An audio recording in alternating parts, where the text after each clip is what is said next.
मुंबई के एक बीच पे एक दिन अचानक से एक सूटकेस बहता हुआ आ जाता है।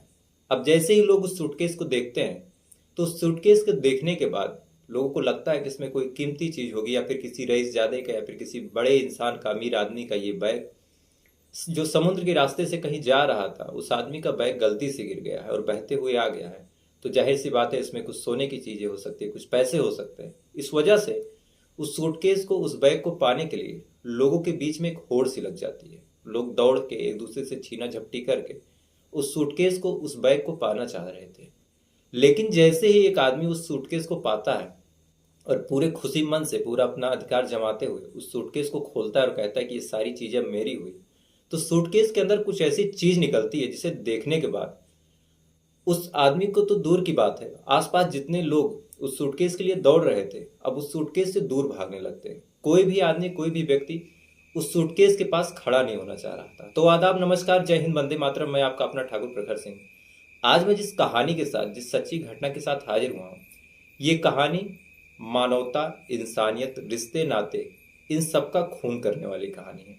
इस कहानी के कई पहलू हैं और इस कहानी में जो मारने का तरीका, मर्डर की चीज़ें, ये सारी चीज़ें जो इस्तेमाल हुई, जो खौफनाक रास्ता अपनाया गया और जो इसके पीछे का कारण था, ये भी अपने आप में बेहद रहस्यमयी, बेहद चौंकाने वाला है। तो अब सीधा चलते हैं आज की इस कहानी के ऊपर। लेकिन कहानी शुरू करूँ उससे पहले, आज हमारा परिवार, हमारी यूट्यूब की जो फैमिली है, 1,000 के पार पहुंच गई।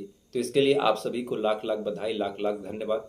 आप लोग के प्यार, आप लोग के समर्थन से, आप लोग की सपोर्ट से ये सारी चीज़ें हो पाई हैं। तो मेरे पास कोई शब्द नहीं है आज। मेरी बहुत कम ऐसा होता है कि मेरी जुबान लड़खड़ाए, लेकिन आज आपको शुभकामनाएं देते समय, आपको बताते समय मेरी जुबान लड़खड़ा रही। मेरे लिए इतनी खुशी की बात है कि इतने दिनों से मेहनत करने के बाद आज फाइनली 1,000 का जो आंकड़ा है वो पार हुआ। तो आप लोग का प्यार, आप लोग के आशीर्वाद की बदौलत ये चीज़ हुई है। तो आप लोग को दिल से धन्यवाद और ऐसे ही साथ रहिएगा। तो अब सीधा चलते हैं आज की इस कहानी के ऊपर। तो 2 दिसंबर साल 2019 को मुंबई के एक माहिम दरगाह बीच पे एक बैग तैरता हुआ समुद्र की तरफ से बाहर आता है। अब जैसे ही उस बैग को लोग देखते हैं तो लोगों के दिमाग में आता है कि शायद ये बैग किसी बड़े आदमी का है, जिसका बैग बीच पे दरिया में गिर गया था। इस वजह से लोगों को लगता है कि शायद इस बैग में कोई कीमती सामान हो सकता है, कोई खजाना हो सकता है, या फिर तरह तरह के लोग अपने तरीके से कयास लगा रहे थे और देख रहे थे कि जल्दी से वो बैग दरिया के किनारे आए, समुद्र के किनारे आए, और लोग आपस में कौतूहल भरे कह रहे थे कि ये बैग मैं लूंगा, ये बैग मैं लूंगा। अब जैसे ही वो बैग दरिया के किनारे आता है, लगभग 7, साढ़े 7 का वक्त था। कुछ लोग मॉर्निंग वॉक पे भी निकले थे, कुछ लोग मछली वगैरह के लिए समुद्र में भी जा रहे थे। तो जैसे उस बैग को देखते हैं, बाकी लोग भी उस बैग को पाने के लिए एक दूसरे से छीना झपटी करते हुए उस बैग पे टूट पड़ते हैं। कई महिलाएं उसमें शामिल होती हैं, कई बच्चे शामिल होते हैं, कई बुजुर्ग जो उस समय टहल रहे थे वो भी शामिल हो जाते हैं कि कैसे भी करके इस बैग पे कब्जा जमाया जाए, क्योंकि इस बैग में जरूर कोई कीमती चीज होगी।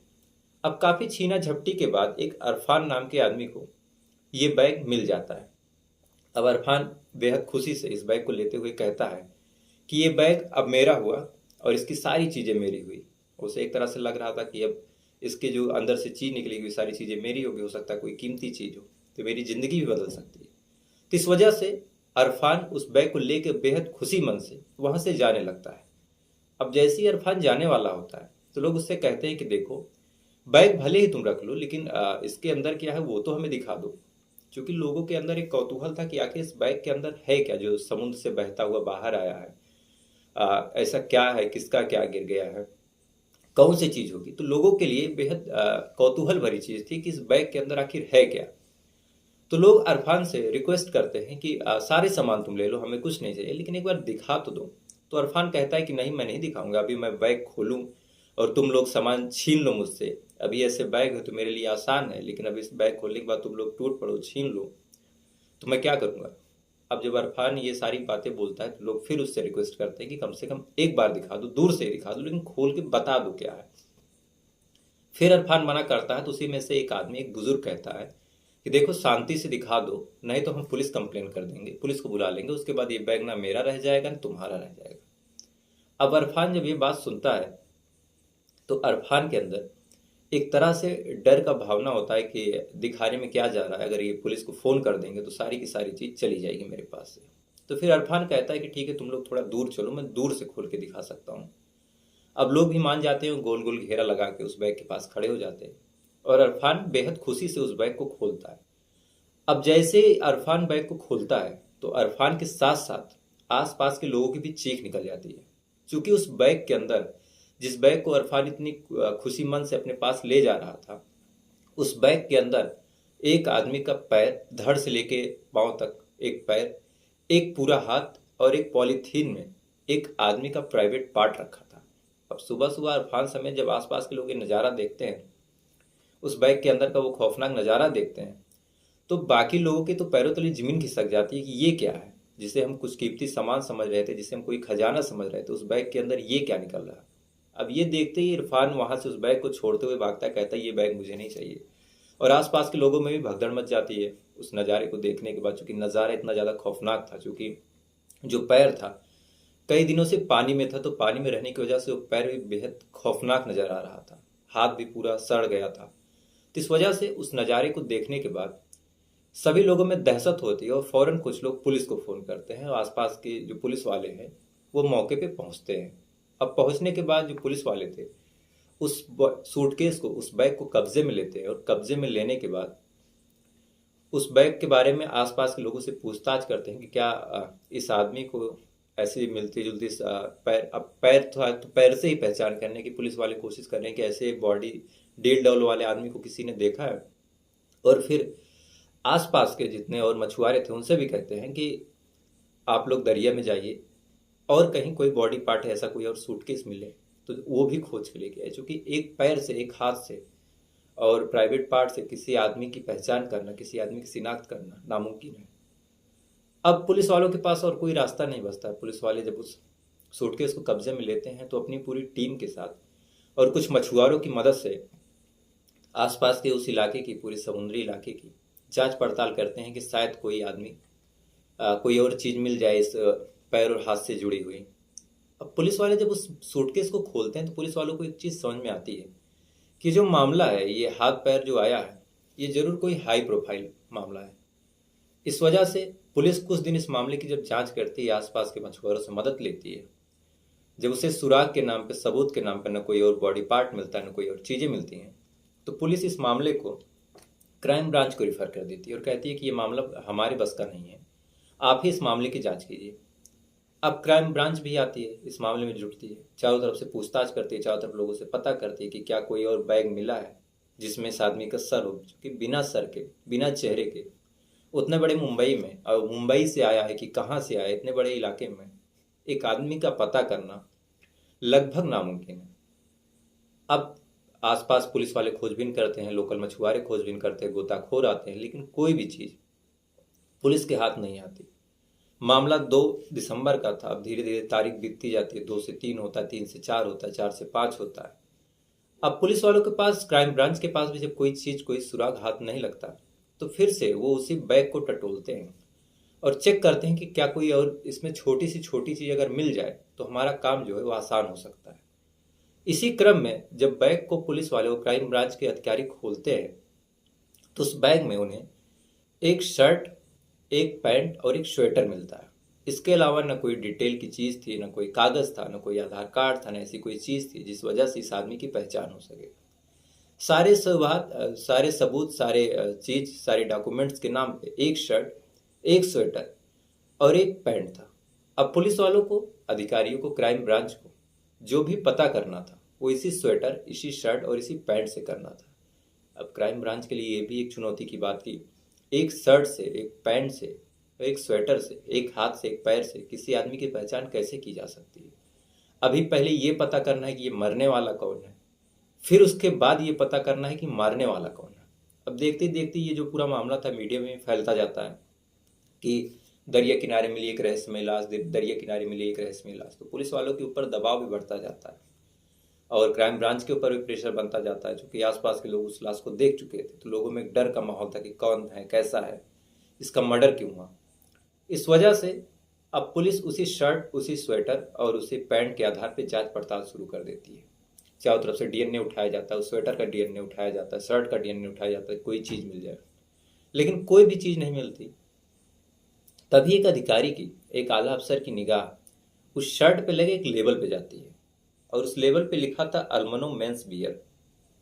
यानी ये शर्ट जो है, ये अल्मनो मेंस बियर, जो कि कोरला पश्चिम इलाके में वो दुकान थी, उस दुकान पे सिला गया था। अब जब पुलिस वाले ये नाम, ये टैग पाते हैं, तो पुलिस वाले भाग के उस दुकान पे, उस शॉप पे जाते हैं कि जल्द से जल्द पता किया जाए इस आदमी के मतलब ये स्वेटर, ये शर्ट कौन सिलवाया है।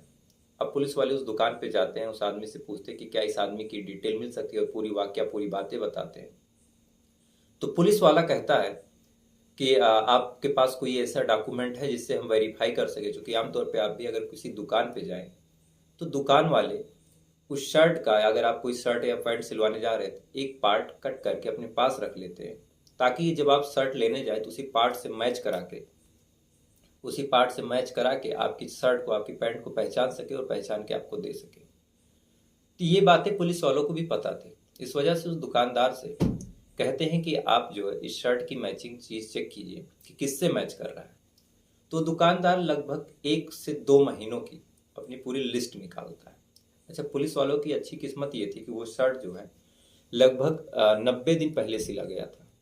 तो शर्ट की जो कागज की, कपड़े की कतरन थी, वो कतरन उस आदमी के, उस दुकानदार के पास सुरक्षित रखी हुई थी। और जो आदमी का नाम लिखा हुआ था, वो आदमी का नाम था बेनेट रिबेलो। यानी ये शर्ट किसी बेनेट रिबेलो नाम के आदमी का है। अब पुलिस वालों के पास पहली बार उस आदमी से संबंधित एक नाम आता है, लेकिन इतनी बड़ी मुंबई में, उतने बड़े महाराष्ट्र में, किसी शर्ट के कपड़े से और किसी नाम से किसी आदमी की पहचान करना, ये अपने आप में बेहद मुश्किल काम है। अब पुलिस वालों को जब कुछ समझ नहीं आता कि इस आदमी की पहचान कैसे करें, इस आदमी की शिनाख्त कैसे करें, तो पुलिस वाले चारों तरफ मीडिया में, व्हाट्सएप में ये सारी चीज़ें फैला देते हैं। कोई बेनेट रिबेलो नाम का आदमी है।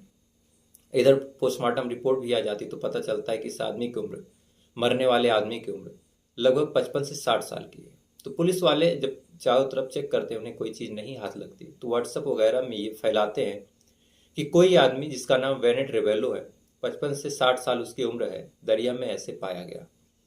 फिर भी पुलिस अब ये चीज़ें फैला के वेट करती है कि शायद कोई इस चीज़ का क्लेम करे, बॉडी क्लेम करने आए तो मामले की आगे जांच हो। लेकिन लगभग 10 दिन बीत जाते हैं, लेकिन उस बॉडी के, इस ऐसे बेनेट रिबेलो नाम के आदमी की कोई कंप्लेन, कोई चीज़ें नहीं आती, कोई दावा नहीं करता कि ये बॉडी इसकी है या फिर इनके जान पहचान वालों की है। उसके बाद फिर पुलिस वाले, क्राइम ब्रांच वाले आसपास के लोकल पुलिस स्टेशन में पिछले 2-3 महीनों की मिसिंग रिपोर्ट लिखवाते हैं कि कोई 50 से 60 साल का आदमी मिसिंग है जिसकी कंप्लेन आई हो। लेकिन यहाँ से भी पुलिस के हाथ कुछ भी नहीं लगता, क्राइम ब्रांच के हाथ कुछ भी नहीं लगता। अब पुलिस वालों की एक तरह से हवा खराब की, इतने दिनों से एक मामले की जांच कर रहे हैं और कुछ हाथ नहीं आ रहा। तो जब पुलिस वालों को कोई समझ नहीं आता, तो एक लोकल कांस्टेबल कहता है, जो नया नया ज्वाइन हुआ था, वो कहता है कि साहब, ये नाम बेनेट रिबेलो जो है बड़ा यूनिक नाम है। अगर इस नाम को हम फेसबुक पे सर्च करें तो इस नाम से मिलते जुलते शायद कुछ ही लोग आएंगे, और अगर हम एज वगैरह चेक करेंगे तो हो सकता है हमें कुछ रास्ता निकल जाए, कुछ आदमी ऐसा मिल जाए, कुछ सबूत मिल जाए जिससे हमारा काम आसान हो सके। अब पुलिस वालों के पास और कोई ऑप्शन जब था नहीं, तो उन्हें इस कांस्टेबल का आइडिया बहुत तेजी से समझ में आता है। उसके बाद सारे पुलिस वाले बेनेट रिबेलो लिख के फेसबुक पे सर्च करते हैं, तो लगभग 60 से 70 आदमी इस लिस्ट में आते हैं। फेसबुक सर्च में लगभग 60 से 70 आइडियाँ आती हैं। उसके बाद फिर वो फिल्टर करते हैं, और फिल्टर में एरिया मुंबई का डालते हैं, तो लगभग 14 से 15 आदमी बेनेट रिबेलो करके आते हैं।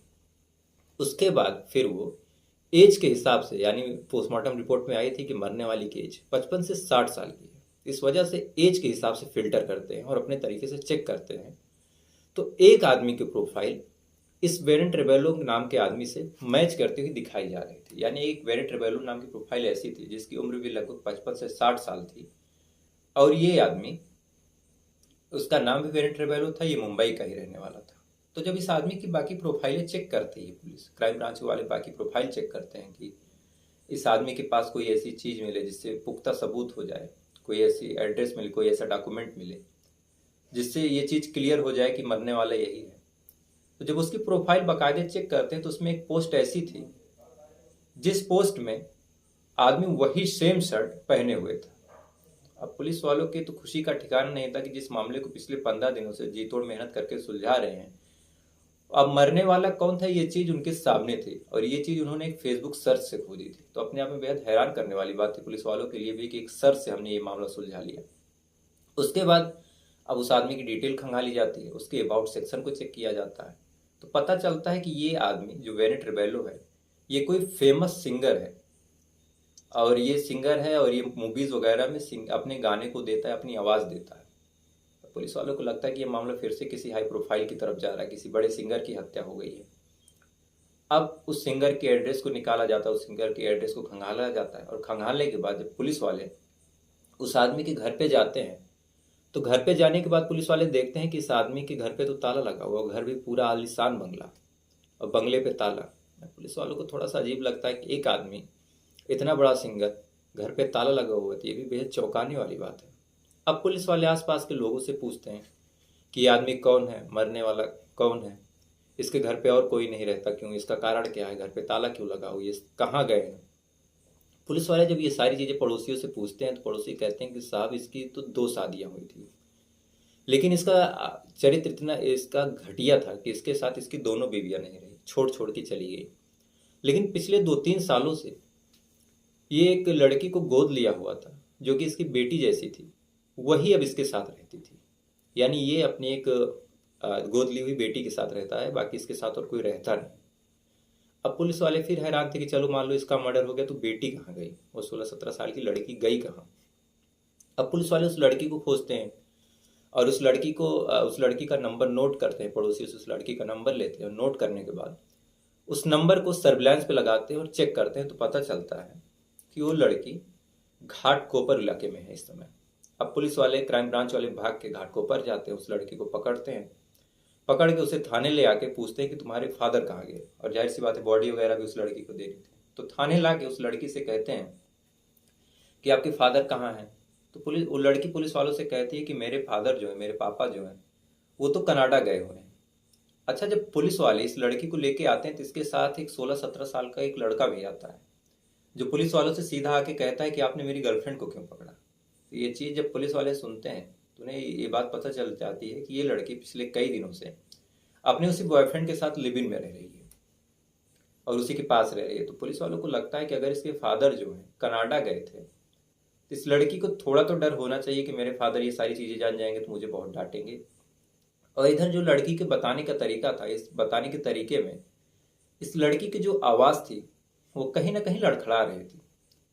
अब पुलिस वाले उनकी नज़र पारखी होती है, जब उस आवाज़ की लड़खड़ाहट को देखते हैं और उन्हें लगता है कि लड़की कहीं ना कहीं घबरा के जवाब दे रही है, तो पुलिस वाले फिर अपने तरीके से सख्ती से इस लड़की से पूछताछ करते हैं और कहते हैं कि साफ साफ बता दो कि तुम्हारे फादर के साथ क्या हुआ है।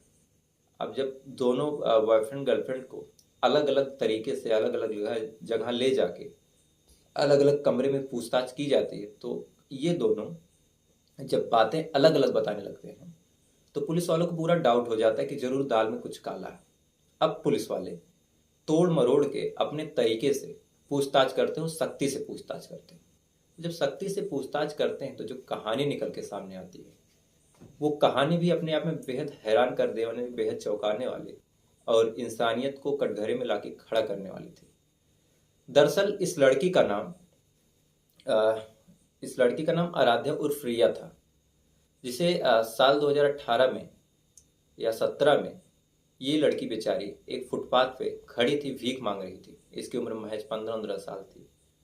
तो जो बेनेट रिबेलो थे उनकी गाड़ी उस सिग्नल से गुजरती है, और गुजरने के बाद जब इस लड़की को बेनेट रिबेलो देखते हैं तो कहते हैं कि बेटा तुम भीख मत मांगो, तुम मेरे साथ आ जाओ, मैं तुम्हें गोद लेता हूँ, अब तुम मेरे घर में मेरे बंगले में रहना।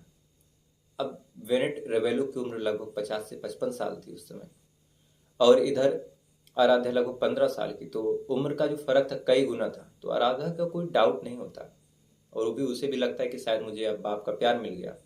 आराध्या भी खुशी खुशी बेनेट रिबेलो के साथ चली जाती है, और बेनेट रिबेलो भी इसके साथ कहता है कि तुम मेरी बेटी जैसी हो, तुम मेरे घर पे रहना। और दोनों अपने इसके घर पे आते हैं, और बेनेट रिबेलो के घर पे आराध्या खुशी खुशी रहने लगती है।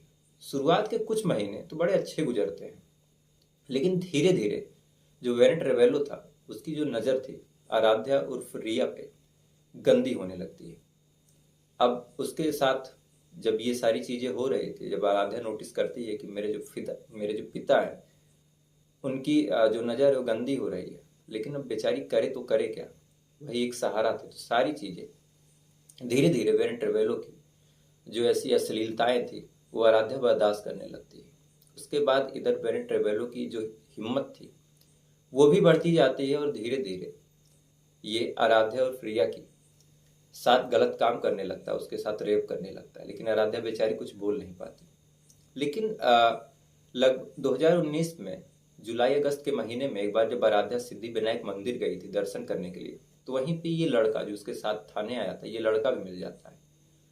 अब मिलने के बाद दोनों में एक टक्कर हो जाती, टक्कर होने के बाद एक दूसरे से बातचीत होती, बातचीत के बाद दोस्ती हो जाती है और दोस्ती प्यार में बदल जाती है। उसके बाद वेनेट ट्रेवेलो से जब ये आहत थी, ये परेशान थी और इसकी आंखों में दर्द हुआ, लड़का देखता है तो कहता है कि तुम कुछ परेशान लग रही हो, मुझे बताओ। अब आराध्या भी फूट फूट के रोती है और अपनी सारी चीजें बताती है उस लड़के को। तो लड़के को बहुत ज्यादा गुस्सा आता है और लगभग 26 नवंबर की रात को ये लड़का उस लड़की के साथ इसके घर पे आता है और घर पे आने के बाद उसे कहता है कि आज तुम अपना बदला ले लो, जो होगा देखा जाएगा। अब लड़की को भी, आराध्या को भी ये चीजें समझ में आ जाती हैं और वो भी गुस्से में आग बबूली हो जाती है। अब वेनेट ट्रेवेलो आता है, ये लोग घर में इंतजार कर रहे थे। जैसे वेनेट आता है तो लड़की जो आराध्या थी वो तेजी से एक थप्पड़ आते ही, जैसे वो कहता है कि ये लड़का कौन है, एक थप्पड़ जो आराध्या थी वो वेनेट ट्रेवेलो को मार देती है। अब मारने के बाद जब उसको एक थप्पड़ पड़ता है तो गुस्से में आग बबूला हो जाता है और देखता है कि एक लड़का एक लड़की की वजह से मेरी जो लड़की है वो मुझे थप्पड़ मार रही है। तो भी गुस्से में आता है और उसके पास एक गिटार था, जो कि म्यूजिशियन था, वो गायक था। तो उस गिटार को लेके वो उस लड़के को मारने के लिए आगे बढ़ता है। अब जैसे ही वो वेनेट आगे बढ़ता है तो रिया जो थी पीछे से डंडे से उसके सर पे वार कर देती है। वार इतना तेज था, इतना जोरदार था कि वेनेट वहीं पे गिर जाता है और गिर के बेहोश हो जाता है। उसके बाद ये दोनों जो घर में हिट रखा था, उस हिट को इसके नाक में, इसके मुंह में तब तक मारते हैं जब तक इसका दम घुट नहीं जाता। और घुटने के बाद ये दोनों वेनेट की लाश को, उसकी बॉडी को उठा के बाथरूम में लेके जाते हैं। अब बाथरूम में ले जाके इसकी गर्दन को काट देते हैं। अब कायदे से यहाँ तक तो चलो ठीक है, गुस्से में सारी चीजें हो गई, लेकिन इसके बाद इन्होंने जो लाश को ठिकाने लगाने का तरीका अपनाया, ये अपने आप में बेहद खौफनाक, बेहद दरिंदगी भरा था। इसके बाद जब इन्हें लगता है कि इन्होंने एक आदमी का कत्ल कर दिया, तो फिर इन्हें लगता है कि अब लाश को ठिकाने लगाया जाए। अब लाश को ठिकाने लगाने के लिए सोचते हैं कि हम अकेले इतनी बड़ी आदमी की लाश को ठिकाने नहीं लगा सकते। इस वजह से ये फिर मार्केट जाते हैं, बड़े बड़े चाकू को खरीदते हैं, बड़े बड़े 3 सूटकेस खरीदते हैं। उसके बाद उस आदमी की लाश को काटना शुरू कर देते हैं। पहले गर्दन को काटते हैं, उसके बाद एक हाथ काटते हैं। जब इनसे ये सारे पार्ट्स कट नहीं रहे थे तो पास एक चूल्हे को जलाते हैं, चाकू को गर्म करते हैं और गर्म कर कर के काटते हैं। उसके बाद बॉडी को अलग अलग पार्ट्स में काटते हैं और काट के सूटकेस में पैक कर करके एक मीठी रिवर यानी मीठी नदी है वहीं पास में, वहीं पे उसे फेंक देते हैं, तीनों बैग को। अब बैग को फेंकने के बाद 2 बैग तो पता नहीं कहाँ गए, लेकिन एक बैग सागर के रास्ते, समुद्र के रास्ते माहिम दरगाह बीच पे आ जाता है। उसके बाद इस पूरे मामले का खुलासा होता है। अब पुलिस वाले जब ये सारी कहानी सुनते हैं, सारी कहानी को रिकॉर्ड करते हैं, तो रिकॉर्ड करने के बाद, चूंकि दोनों माइनर थे, दोनों की उम्र 16-17 साल थी, तो दोनों को as a children, as a child, as a juvenile मामले को चलाते हैं। उसके बाद मामला भी पेंडिंग है। अगर इस मामले में कोई सजा होती है तो सजा भी क्या होगी, ये भी अपने आप में बेहद सोचने वाली बात है। फिलहाल ये थी पूरी कहानी मुंबई की फेमस वेनेट ट्रेवेलो मर्डर केस की, जो अपने आप में कई रिश्तों को, कई नातों को कचोटने वाला है। उम्मीद है आपको कहानी पसंद आई होगी। अगर कहानी पसंद आई हो तो वीडियो को एक लाइक कर लीजिएगा, चैनल को सब्सक्राइब कर लीजिएगा। और एक बार फिर से आप लोग को बधाई, चूंकि जो हमारी फैमिली 1000 पार हो गई, तो आपको एक बार फिर से लाख लाख बधाई, लाख लाख धन्यवाद। बाकी अब कोई शब्द नहीं है मेरे पास। तो आज की कहानी में बस इतना ही। अब आपसे कल फिर मुलाकात होगी किसी नई कहानी के साथ। तब तक अच्छे रहिए, खुश रहिए। जय हिंद, वंदे मातरम।